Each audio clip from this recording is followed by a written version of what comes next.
Nos encontramos nosso terceiro encontro sobre as parábolas de Jesus e, então, o terceiro encontro, quinta aula, né? Como tinha falado há um momento, eu gostaria ainda dar uns elementos que me parecem importantes para você, para que mais adiante você tenha estas ferramentas, se eu posso falar assim, estas ferramentas que vão vos ajudar a ler a palavra de Deus e, em especial, as parábolas de Cristo. Então, eu quero colocar aqui, vou partilhar minha tela para escrever aqui algumas coisas. Como vamos a chamar a aula de hoje? Vamos a chamá-la assim, que já são as coisas que já hemos visto, né? Mas quero aqui somente colocar bem estruturado um pouco para você. Então, vamos a chamar esta aula a estratégia de Jesus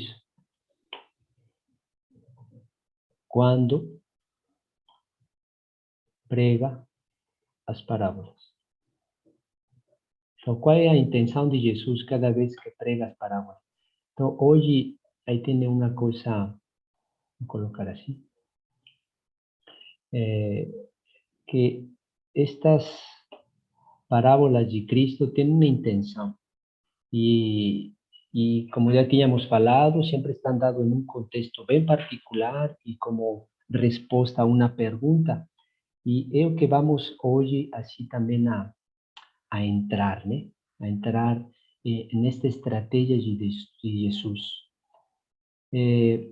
Então, já tínhamos falado, e aqui solamente lembro uma coisa, que os evangelhos é um relato sobre a vida de Jesus.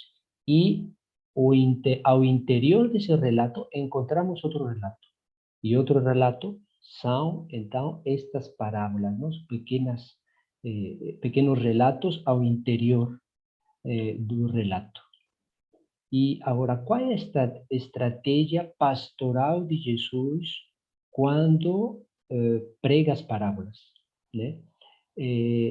Então, já tínhamos destacado que entram em situações bem específicas do ministério de Jesus, né? Então, cada parábola tem um significado bem concreto, né? Nesse período do ministério de Cristo.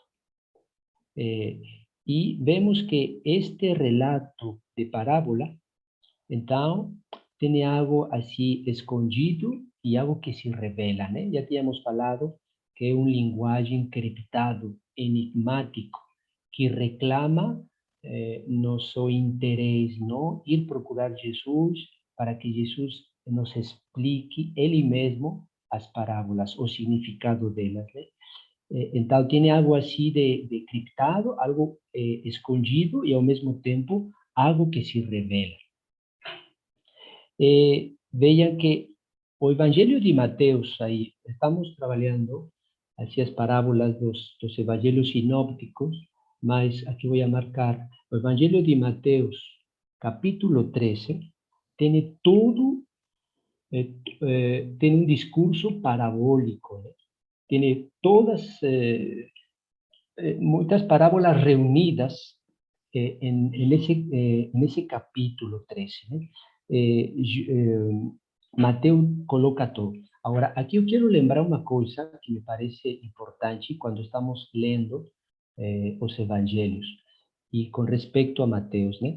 Cada evangelista tem uma orientação teológica, né? Quer dizer que ele quer mostrar algo do mistério de Cristo.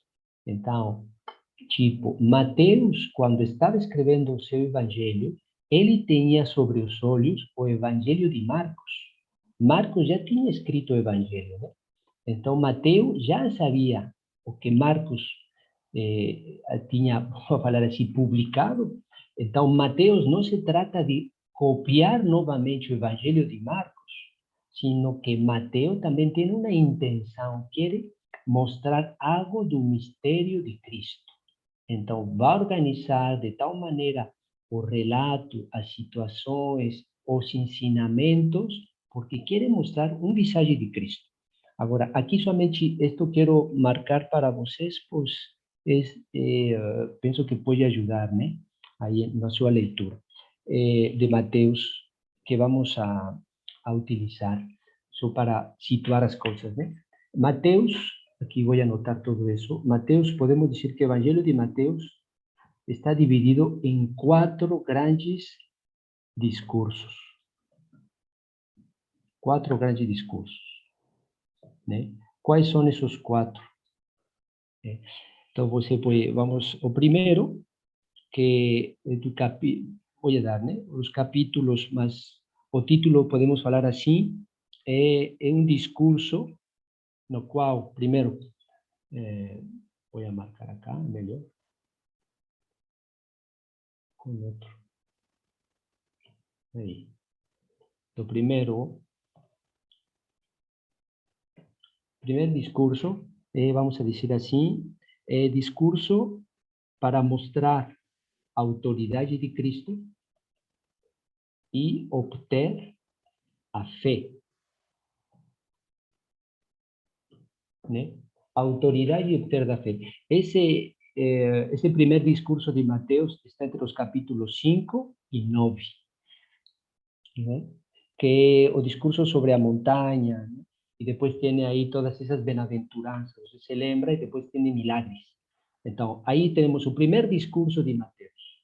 Segundo discurso, segundo grande discurso, vamos encontrar que entre o capítulo 10, aqui coloco o segundo grande discurso, sobre, vamos chamar esse discurso apostólico. Apostólico, né? E esse vai entre os capítulos 10 e 12. Né? Então, apostólico quer dizer que está dirigido sobretudo aos apóstolos. Né? Então, veja, todo entre esses capítulos fala sobre isso. Terceiro grande discurso. Terceiro grande discurso é aquele que vamos entrar, que é o discurso parabólico. Por acá deixar esto. Discurso en parábolas. Y aquí está en todo capítulo 13. Y termina Mateos, otro gran discurso, cuarto, que es llamado discurso eclesiológico, ¿no? Que a partir del capítulo 18. Entonces, aquí estos pequeños, así estos grandes discursos nos ayudan a situar, ¿no? El Evangelio. Entonces, estamos, vean que no discurso de parábolas, no capítulo 13, ¿no? Capítulo 13, Mateo decide de colocar todo junto as parábolas de Cristo, con una intención, ¿no? Entonces, vemos, y aquí lo que quiero también colocar esa parábola que vamos a trabajar en un segundo momento, que es la parábola del semeador. La parábola del semeador, que es Marcos 4, o paralelo en Mateos 13, la parábola.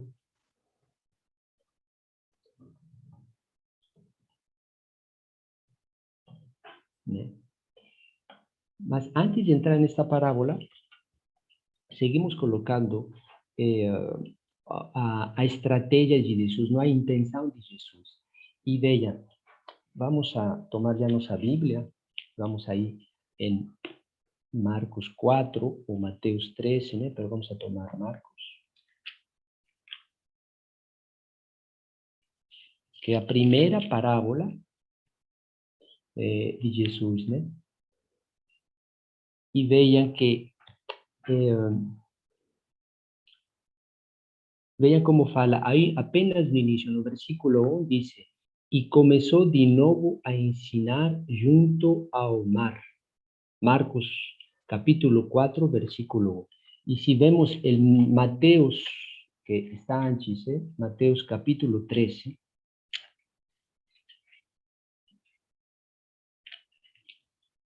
Vean, dice, como começa? Naquele dia, saindo Jesus de casa, sentou-se à beira do mar. Em torno dele reuniu-se uma grande multidão e disse-lhes muitas coisas em parábolas. E aí vai começar. Ele dizia: Eis que o semeador saiu para semear, né?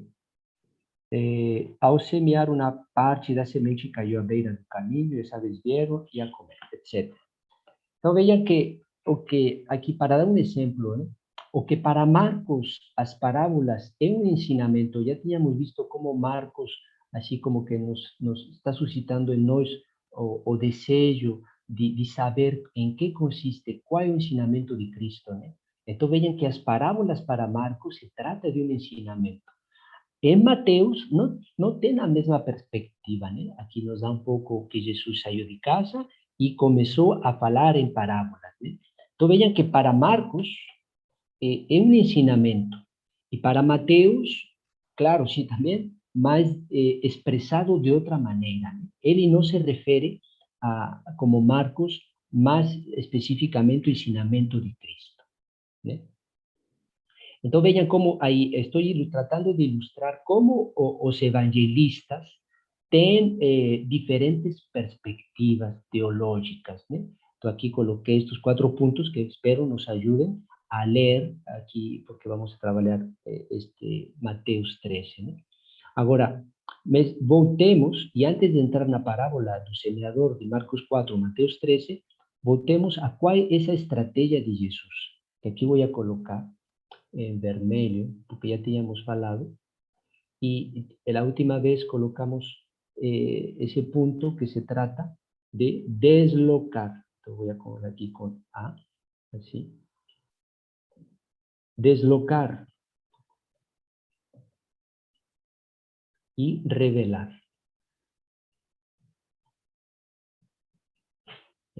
Ahí, a primera estrategia de Jesús es eso, deslocar y revelar. Lembrémonos aí a parábola do samaritano, a parábola que vimos do Antigo Testamento, do profeta Natã, que vem a mostrar a Davi seu pecado. Então, tem esse aspecto de mudar de foco, né? Já tínhamos visto, e também já tínhamos mencionado deslocar e revelar no sentido que Jesus utiliza aí este ensinamento em parábolas para que os discípulos se aproximen dele, porque como é um linguagem misterioso, que oculta e que revela, então um é convidado a ir a Jesus e perguntar a Jesus que seja ele mesmo que nos explique a parábola, né? Então podemos dizer deslocar e revelar, mas também aqui podemos marcar deslocar y revelar. Aquí voy a mudar el color, que se trata ir ao encontro de Jesus, né? Ir ao encontro de Jesus.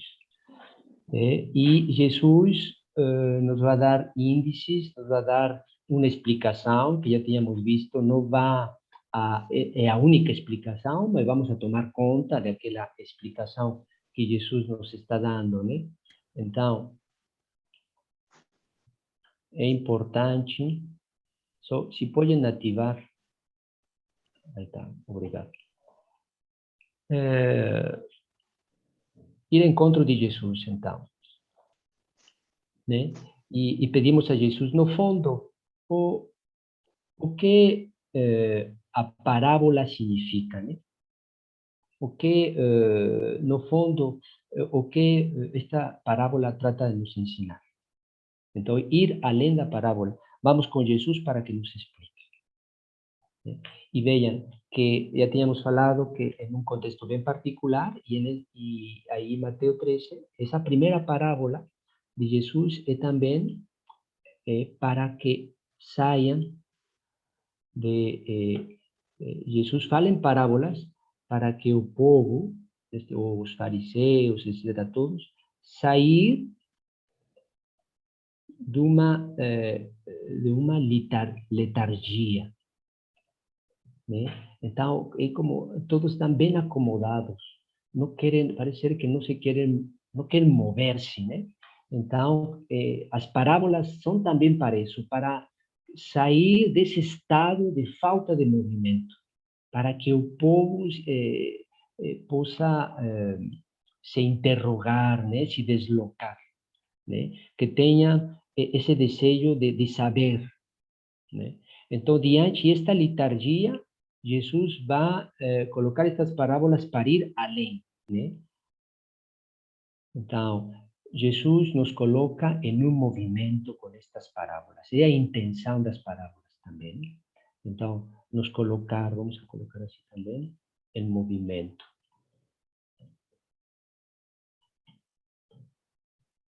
Movimento. Né? Então, Jesus quer que nós saiamos desse tipo de comodidade.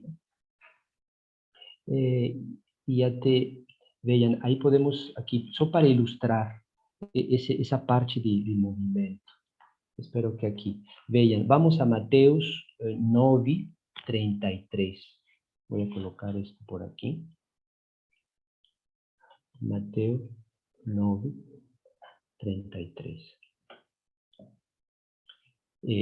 Mateus. Vean cómo o povo se pronuncia, los fariseos. Mateo 9:33.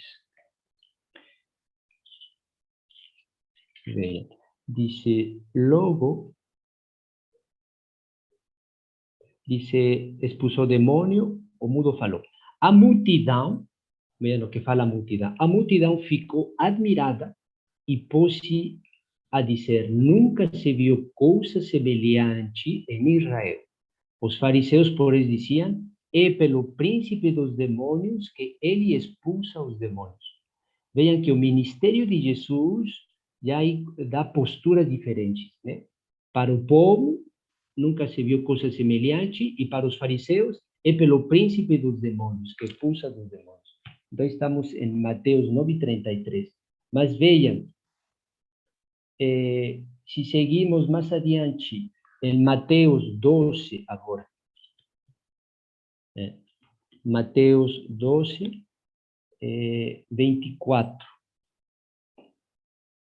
Que vamos a encontrar sobre estas diferentes posturas, né?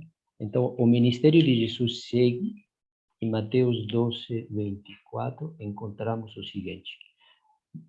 Toda a multidão, 23, começo 23, toda a multidão ficou espantada e pôs-se a dizer, não será este o filho de Deus, o filho de Davi, quero dizer, não será este o filho de Davi? Mas os fariseus, ouvindo isso, disseram, ele não expulsa demônios, sino por Beelzebub, príncipe dos demônios. Então, vejam que aqui Mateus nos coloca, já passaram 2, 3 capítulos, e a postura dos fariseus é a mesma. É pelos príncipes dos demônios que Jesus expulsa os demônios. Então, a mesma postura, ele não ha conseguido se movimentar, não está em movimento. O povo parece ser que deu um passo, não? De estar 9:33, quem é este? Que ficaram aí espantados, interrogados, e já a sua vez dizem, não será este o filho de Davi? Então, aí já existiu um movimento, não um avanço, ao menos. Né? Então, veja que isto me parece interessante, não? Aí, como as parábolas aqui nos dá esse sentido, um dos elementos, não, da estratégia de Cristo. Por que fala em parábolas? Porque ele quer nos movimentar, quer que nos coloquemos em movimento, que sair da comodidade, não? Claro, aqui estou falando para nós, mas é primeiro para aquele povo, né? Vejam, e aqui coloco também uma parte, ir ao encontro de Jesus para que ele nos explique. E hoje, Jesus nos fala, aqui vou colocar assim, nos fala através da sua igreja. Né? Então, se não compreendemos algum tipo de ensinamento, então vamos a ver a igreja, a tradição, que a tradição e a igreja nos fale sobre aquele passagem que para nós resulta escuro. Né? Vejam, o que estamos aprendendo aqui mesmo, né? Eu me estou retomando o que já foi dado por este professor Fabri, então eu me estou apoiando nele, e ele se apoiou en otros exegetas, y etcétera, ¿no? Y todo enraizado en una tradición de iglesia, de acuerdo a doutrina. Entonces, estamos finalmente na igreja para dar conta de estos ensinamentos de Cristo, né? Entonces, nos voltamos à igreja e perguntamos à igreja que nos explique a palavra de Cristo, né? Então, esta palavra é uma palavra ativa, né? Então, vejam que Jesus quer transformar, quer que uma palavra que sair dessa comodidade, né? dos homens, né? Então, deslocar e revelar. Outro elemento, então aqui vou a tirar isto, que já sobre estes 4 pontos.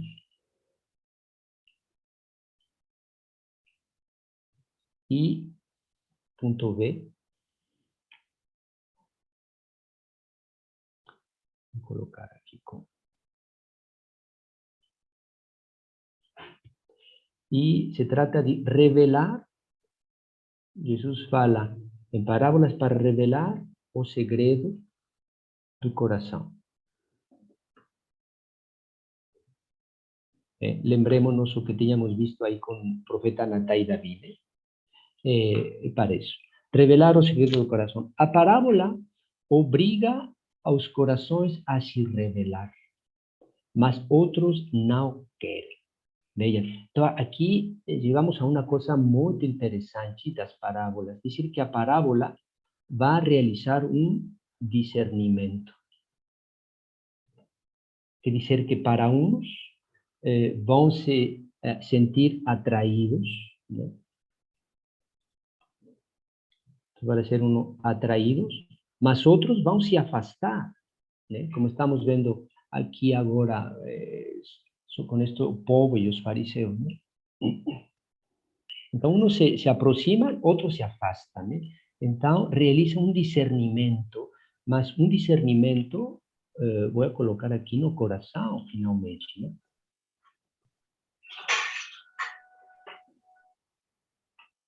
Discernimento no coração.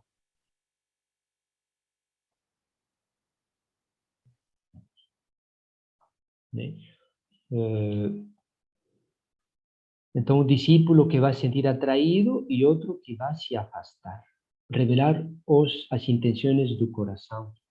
Vejam, exemplo disto lo encontramos em João, capítulo 10, versículo 19. Vamos a olhar este discernimento que é operado pela palavra de Cristo. João 10.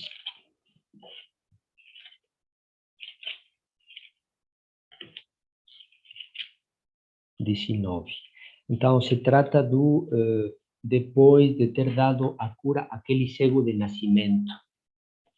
E depois daquilo, vejam o discernimento. 19. Houve novamente uma cisão entre os judeus por causa dessas palavras. Muitos diziam, ele tem demônio, está delirando, por que o escutais?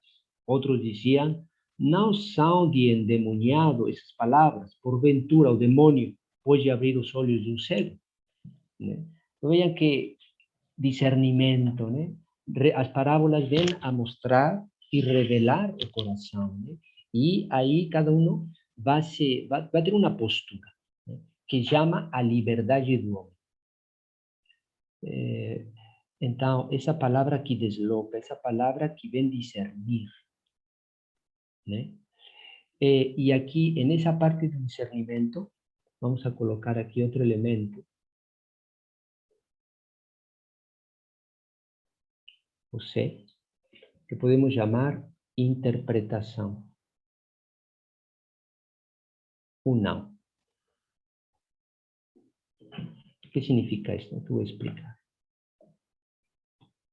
Dizer que a parábola tem elemento positivo ou negativo também. Como negativo, como positivo e negativo. Vamos dizer que o negativo da parábola, só para nos entender, né? É revelar a dureza do coração. Então, a parábola revela que existem alguns que não querem escutar. Dureza, não sei se assim se escreve, do coração. Então, revela a dureza do coração. Então, podemos dizer que esse seria assim, o ponto negativo da parábola. E o ponto positivo seria revelar os segredos escondidos desde o início do mundo, desde o início da criação. É as próprias palavras de nosso Senhor. Né? Então, revelar o que está escondido desde sempre. Veja, isso já nos ajuda muito. Quer dizer que Jesus, e sobre todo Cristo, né? O Verbo encarnado, a palavra de Deus encarnada, ele se está, quando nos está falando, nos está revelando coisas que antes não se tinham falado, os profetas, né? Então, está mostrando, revelando quem? Deus. Né? E como nos está revelando Deus? Mistérios escondidos desde a criação do mundo. Então, isso até nos pode ajudar a entrar na leitura das parábolas, né? Porque nessa parábola se está revelando isso. Mas também vem a mostrar a dureza do coração. Em que consiste essa dureza do coração? Pois que não se quer... vamos a tocar um ponto aqui, né? Aprofundar um pouco esta dureza do coração, porque parece interessante. Né?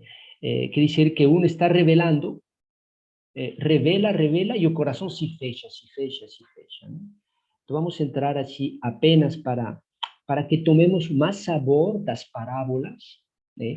Vamos a entrar um pouco nisto do coração, aqui, no sentido contrário. Né? Isto, dureza do coração. Vamos a ver isso. ¿De que se trata? A dureza do coração, o coração endurecido. Então, vamos lá. Aqui vou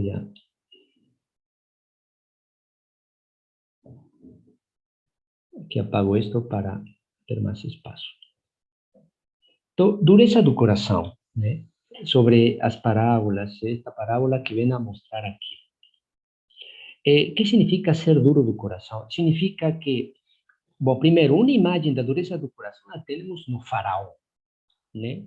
Esse faraó que mostra bem em que consiste a dureza do coração. Veja, vamos ao livro do Êxodo, retomar apenas aí alguns versículos, né? E vejam como aí nos fala, e volta a seguir essa expressão.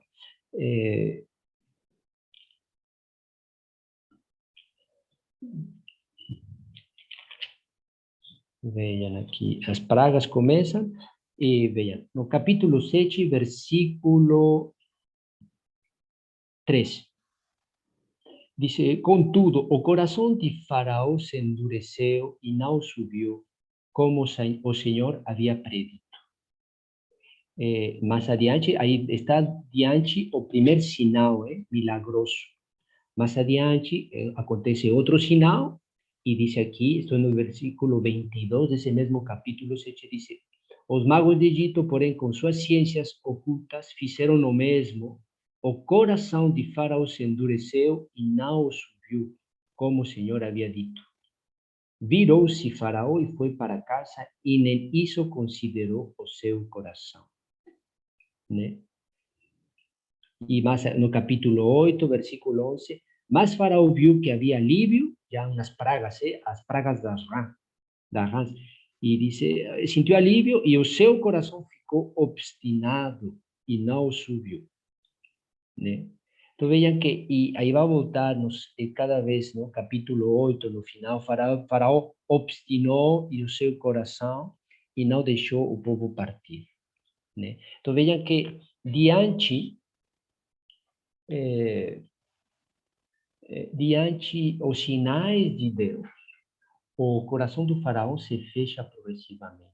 né? Podemos dizer, é o que vimos aqui agora também, os fariseus, é pelo príncipe dos demônios que ele expulsa os demônios. Então, Cristo está revelando, a parábola está mostrando, mas está revelando o quê?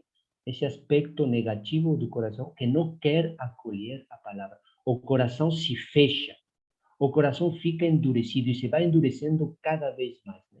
E vemos aqui até no livro do Êxodo que diz que Deus fala para Moisés dizendo: eu vou endurecer o coração do faraó.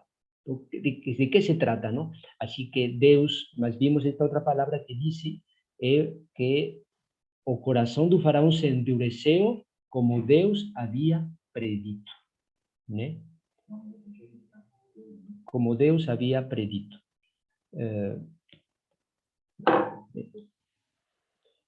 Então,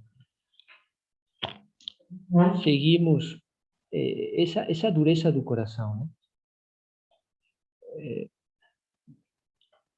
Então, o que significa essa dureza do coração? Significa que Deus vai deixar ir o pecador na sua lógica do pecado.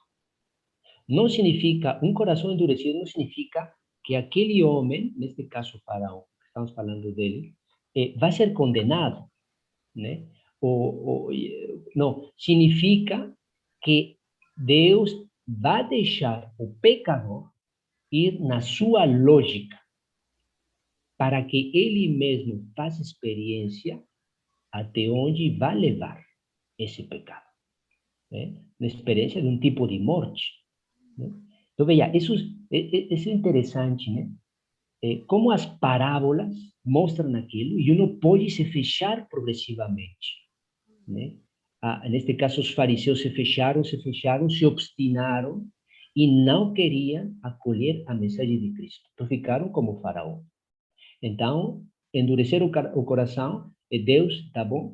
Você quer seguir esse caminho? Eu te deixo ir, seguir essa lógica do pecado. Essa lógica de te fechar, de ficar obstinado, até que você faça essa experiência da morte, né? Mas vamos saber que não termina todo aí. Sempre tem um momento no qual o homem pode ser uma postura, não? Na liberdade, né? Então, dizer que o homem pecando deixa que as consequências do pecado sigam, né? E aí vai. E vemos que como terminou a história do faraó, porque Faraó vai reconhecer, o faraó vai reconhecer que aí era obra de Deus, né? Se obstinou para a ruína dele, porque vai seguir o povo. Essa obstinação lo leva à morte, né? Então, vejam que a lógica do pecado tarde ou cedo leva à morte. Então, vejam, é o coração endurecido. Então, voltemos.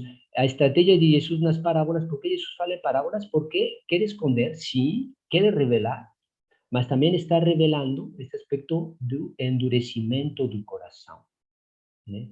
O coração endurecido. E, nesse sentido, está cumprindo essa profecia de Isaías, capítulo 6. Vamos rápido. Isaías, capítulo 6, versículo 9 a 10. Vean que aqui está cumpriendo nosso Senhor, falando em parábolas, pregando as parábolas, está cumpriendo esta profecia de Isaías. E diz assim, 6, capítulo 6, versículo 9. Dice, vai e disse a este povo, podeis ouvir certamente, mas não entendereis. Podeis ver certamente, mas não compreendereis. Embota o coração deste povo, torna-lhe pesados os ouvidos, tapa-lhe os olhos, para que não veja com os olhos, não usa com os ouvidos, seu coração não compreenda, não se converta e não seja curado, né? Então, vejam, aí está bem esta profecia que está mostrando o que o Senhor está vivendo, né? O que o Senhor está revelando. Então, um povo, que uma parte, neste caso, dos mestres da lei, dos fariseus, está ficando fechado, obstinado no coração.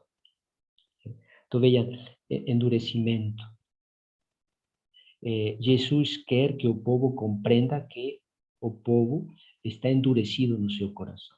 Então vejam que neste período, aí, neste período, por botar os 4 períodos de Mateus, no período, aí Jesus fala em parábolas, né? Começa a falar em parábolas. Então está em uma estratégia para mostrar finalmente detrás que o pecado é grave, né? Que não deixa, né? É o pecado que não deixa olhar, finalmente.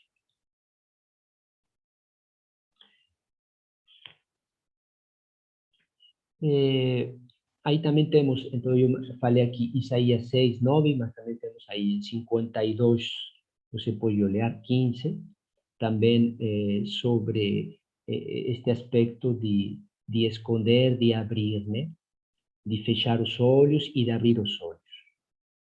Vean, aquí lo que quiero destacar también sobre este corazón endurecido, sí que llega un momento en que el corazón se fecha, se fecha, se fecha, o pecador sigue a lógica del pecado, mas después va a ver, y ahí es que el pecador, ¿cuál va a ser la postura del pecador? Una vez que veía, cuando ve siguiendo toda esa lógica del pecado. Entonces, es que va a clamar a misericórdia, vai pedir a salvação ou não, né? E aqui estamos em uma coisa assim muito delicada, porque vemos a importância da liberdade humana, né? A liberdade humana. O pecador sigue sua lógica, um dia ou outro vai ver qual vai ser sua eleição. Qual vai ser sua eleição, né? Então, e isso também nos leva a compreender a sabedoria de Deus, né? A sabedoria de Deus no sentido que a salvação entra em um tempo, entendeu? É um tempo. Não é uma coisa assim, como nós às vezes até podemos dizer, já salva rápido. Não, não, não, não. A sabedoria de Deus é mais sábia que nossos projetos, e então tudo tem um tempo, né? Isso também nos ensina que o homem é importante que tome consciência da gravidade do seu pecado, que o homem tome consciência que seguir essa lógica onde está levando, para acolher a salvação, né? Para realmente. Então, tomar consciência do seu pecado é uma condição para ser salvo. Aquelas palavras de Santo Agostinho, eu te criei sem ti, mas sem ti não te posso salvar, né? Então, a liberdade, a postura do homem.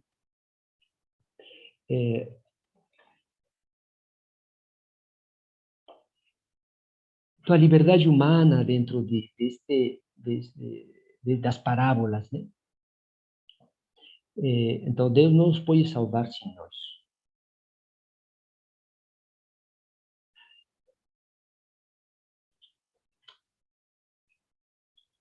Seguimos, então, coração endurecido. Então, podemos dizer que aí temos essa dureza do coração.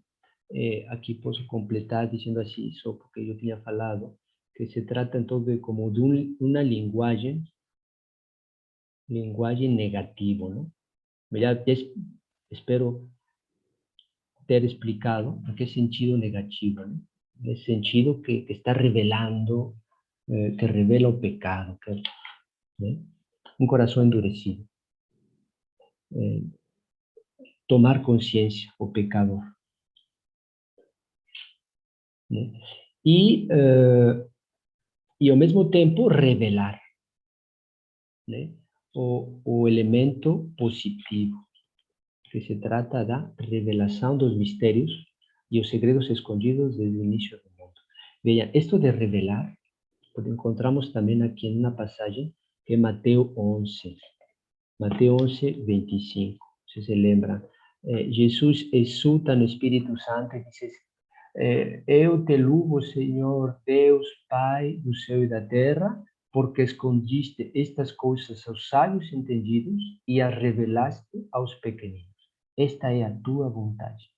Então, as parábolas, a palavra de Cristo nos está revelando coisas misteriosas desde a criação. Que significa que existe uma escolha do Pai. para esconder e revelar, né? Deus escolhe em seu projeto isto. E veja que isso nos leva a hacer perguntas até mais profundas, né? Esto de esconder e revelar das parábolas. Por quê? Porque se pensemos en esto que está relacionado, pensemos com a fé, né? E coloquemos uma pergunta assim muito existencial. Por que a fé é dada a uns e não a outros? Um dia ou outro hemos encontrado com pessoas que falam, ah, mas você tem a fé, ah, muito bom, eu não tenho a fé. Ah, você tem a fé, que bom, mas eu não tenho, né? Sabemos que a fé não vem dos pais, né? Nós podemos nascer em uma família cristã, tudo bem, mas a fé não vem dos pais, é dom de Deus. Então, não nos podemos perguntar, assim, dizer, por que uns têm a fé e outros não? É que se trata de um arbitrário divino, né? ¿Por qué así? Porque unos se abrem a revelação e outros se fecham. Porque uns, diante as parábolas de Cristo, vão fechar o coração, escutando, não vão escutar. E porque outros, sim, outros vão ser deslocados, outros vão ver, né? Então vejam que estamos nesta mesma lógica, né, de juízo, de discernimento, né? E vemos que é muito assim, muito concreto e existencial, né? A escolha de Deus, né?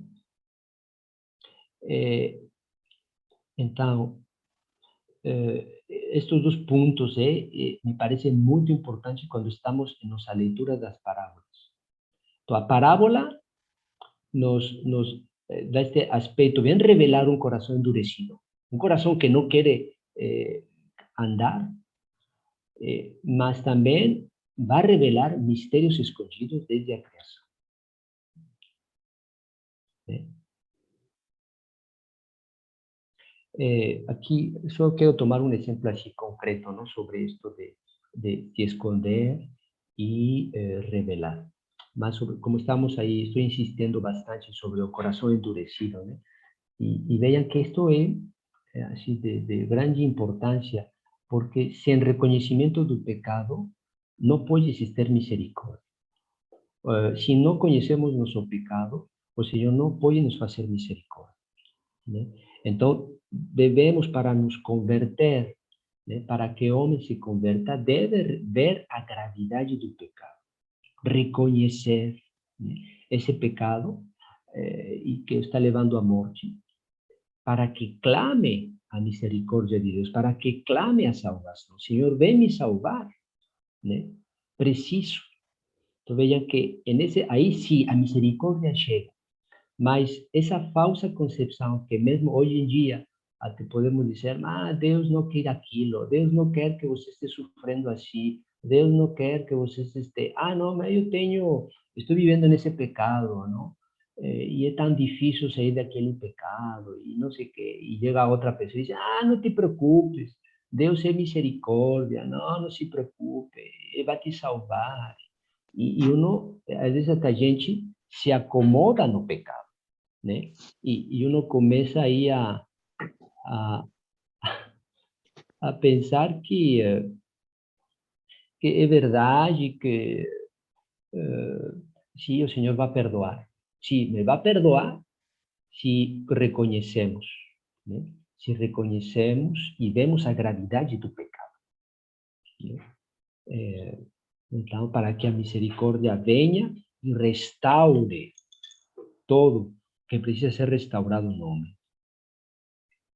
E este aspecto também, que já falei, sobre a liberdade humana, né? Sobre a liberdade humana. Então, uma vez que eu veja a gravidade, qual vai ser a postura? Qual vai ser nossa postura diante, né?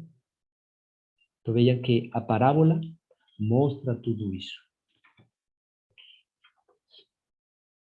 Então, a parábola vem revelar o fundo do coração do homem, né? E ela faz a proposta de uma verdadeira conversão. Vem a fazer a verdade no ser do homem, né? Para que o homem veja e vendo, se converta. Né? Agora, sobre o linguagem positivo, que já aqui marquei um pouco em Mateus 11:29. En Mateo, a ver, vamos a la palabra, Mateos 13:34. Mateos 13:34.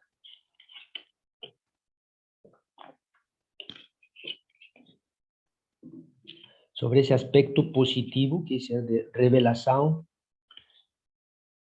Y aquí, ¿qué nos fala el Señor?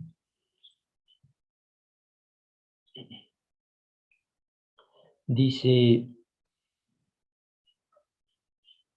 Jesús falou tudo isso às multidões por parábolas, e sem parábolas nada lhes falava, para que se cumprisse o que foi dito pelo profeta. Abrirei a boca em parábolas, proclamarei coisas ocultas desde a fundação do mundo. Então, filhos, somos chamados a entrar assim para descobrir, né? E vai chegar um tempo, como fala o Salmo, vai chegar um tempo em que o Senhor abrirá a boca e nos revelará coisas escondidas que antes não tinham sido reveladas. Agora, vean, guardemos estos puntos porque cuando ahora voltemos, vamos a leer a parábola do semeador, ¿no? Vamos a leer a parábola del semeador y es importante guardar estos elementos, tener estos elementos en mente. Porque cuando vemos esa parábola, nos vamos a preguntar, ¿o qué está revelando de nuevo nuestro Señor? ¿Cuál es el misterio escondido desde siempre que hoy, en esta parábola, el Señor nos está revelando? ¿No? Entonces, vean cómo el Señor suscita en nosotros ese deseo, ¿no? O deseo. Agora, passa um tempo e vou dar aqui apenas um espaço, né? Dos 5 minutos. E para aí entrar na parábola explicada, assim vamos, estes elementos que acabamos de ver, essa estratégia de Jesus e os outros que seguimos guardando, vamos utilizar então para ler a parábola do semeador. Por que a parábola do semeador? Porque es la primera de las parábolas y nos va a dar elementos importantes que vamos a permitir leer otras parábolas. Entonces, como usted está viendo, estamos normalmente en el último encuentro, mas no va a ser último encuentro porque ainda no tocamos a parábola de Lucas 15, ¿no? Y esa parábola, al menos tenemos que ahí meditar esa parábola con todo lo que estamos viendo.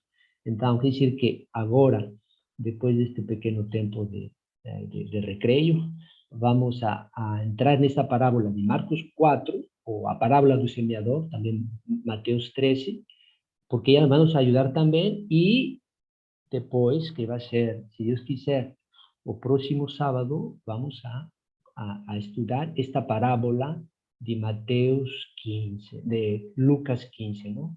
Conocida con el término de filho pródigo.